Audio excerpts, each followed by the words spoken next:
Hey guys, welcome back to my channel. Today we are reviewing Mission Impossible Dead Reckoning Part 1, directed by Christopher McQuarrie, starring Tom Cruise and his usual ensemble. Now, I really enjoy this franchise. I do genuinely believe it's the only franchise that has just improved with each installment as it's gone along. Fallout was the absolute peak of the series for me, and it was always going to be hard to top that going into Dead Reckoning. And having seen the film now, I'm not entirely sure I would say Dead Reckoning tops Fallout, but it is still an incredibly great ride. There's a lot more going on in this film plot-wise. It's about artificial intelligence. It's kind of bringing the plot into a bit of a social commentary place around the dangers of technology and the dangers of world powers competing for that kind of technology, and the ethics of what's right and what's wrong, and how do we adapt to this new world that we're living in, the digital age. These are films I feel like you ultimately watch for the stunts and for the kind of ludicrous action sequences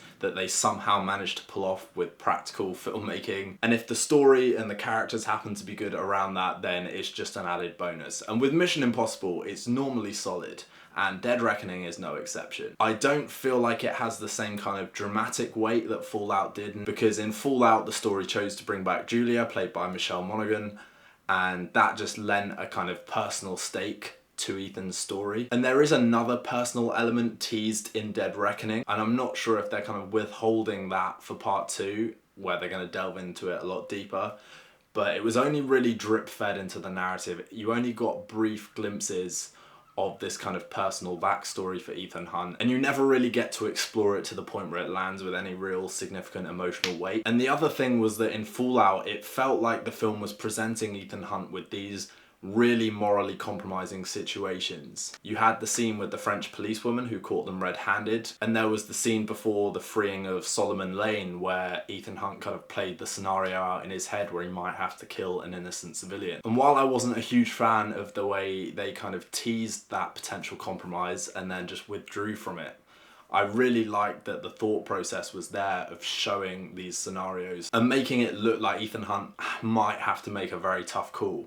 I don't think Dead Reckoning has the same kind of morally compromising narrative for Ethan Hunt. I enjoyed this story a bit more than Fallout because there was more to it. Fallout felt like a very simple plot strung together by very, very strong action sequences. It was slick, it was fast, it was beautifully executed, and everything about that film worked. Dead Reckoning has a lot more plot to churn through, a lot more kind of characters to explain and introduce and integrate. So there's a lot more moving parts to this film, and I think it juggles it spectacularly well. If not quite perfectly, I don't think the pace has the same sort of slickness that Fallout had, even though it'll be one of the quickest 2 hours, 40 minutes of your life. I wasn't the biggest fan of the colour palette in this film either. Compared to the kind of dreary, grey, desaturated look that Fallout had, Dead Reckoning is almost kind of kaleidoscopic in comparison with its use of colour. While I think that beautifully illustrates the various settings and locations we get to go to, I think it denies the film the same grittiness that Fallout had.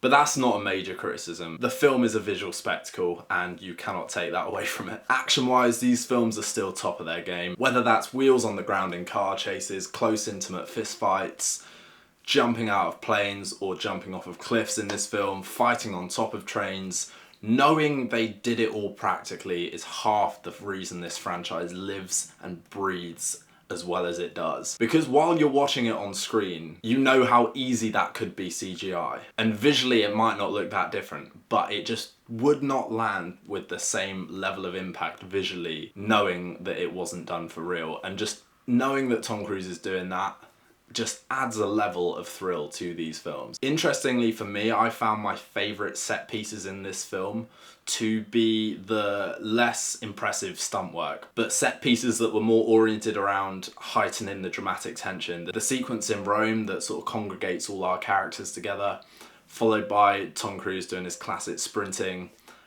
with Rebecca Ferguson doing some fantastic sword work on a bridge, and Pom Klementov fighting Tom Cruise in a thin alleyway. That for me was the absolute standout sequence in the film. The suspense and the dramatic heights that reached was phenomenal. Don't get me wrong, Tom Cruise riding a bike off a cliff is phenomenal. Parachuting, speed flying, it's all there. But when you see so much promotion around them, there is a level of anticipation coming, but you've also seen a lot of it before. So for me, it was the quieter, smaller stunt work scenes that really paid off. off. Also, the first extended kind of sequence set in an Abu Dhabi airport I thought was just masterfully orchestrated. The way it juggles several different things going on at once was magnificently done. And it all builds to a finale on a train that is equally remarkable, but slightly less impactful for me because it didn't involve a lot of our usual key players. Action-wise, this film does not drop the ball. It continues in the long and impressive list of stunts that this franchise manages to accomplish. There is a lot of focus in this film on Hayley Atwell's character, Grace. She's a new character to this installment, and the film foregrounds her presence a lot. She has a lot of screen time. She's very funny, she's very charismatic, and she's also fantastic at playing the in over my head vibe. I'm not entirely sure I agree with the decision to put her in the film as much as she is, namely because yet again Ethan Hunt's team don't really get much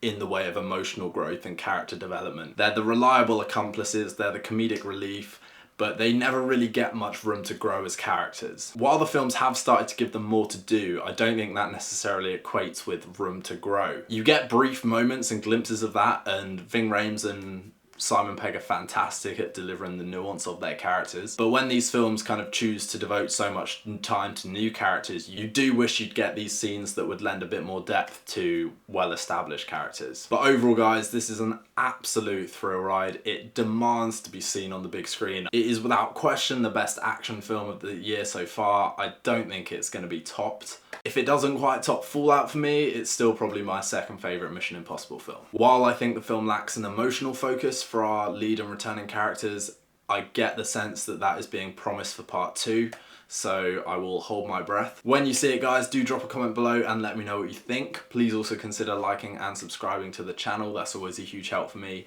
And in the meantime, we'll see you for the next vid.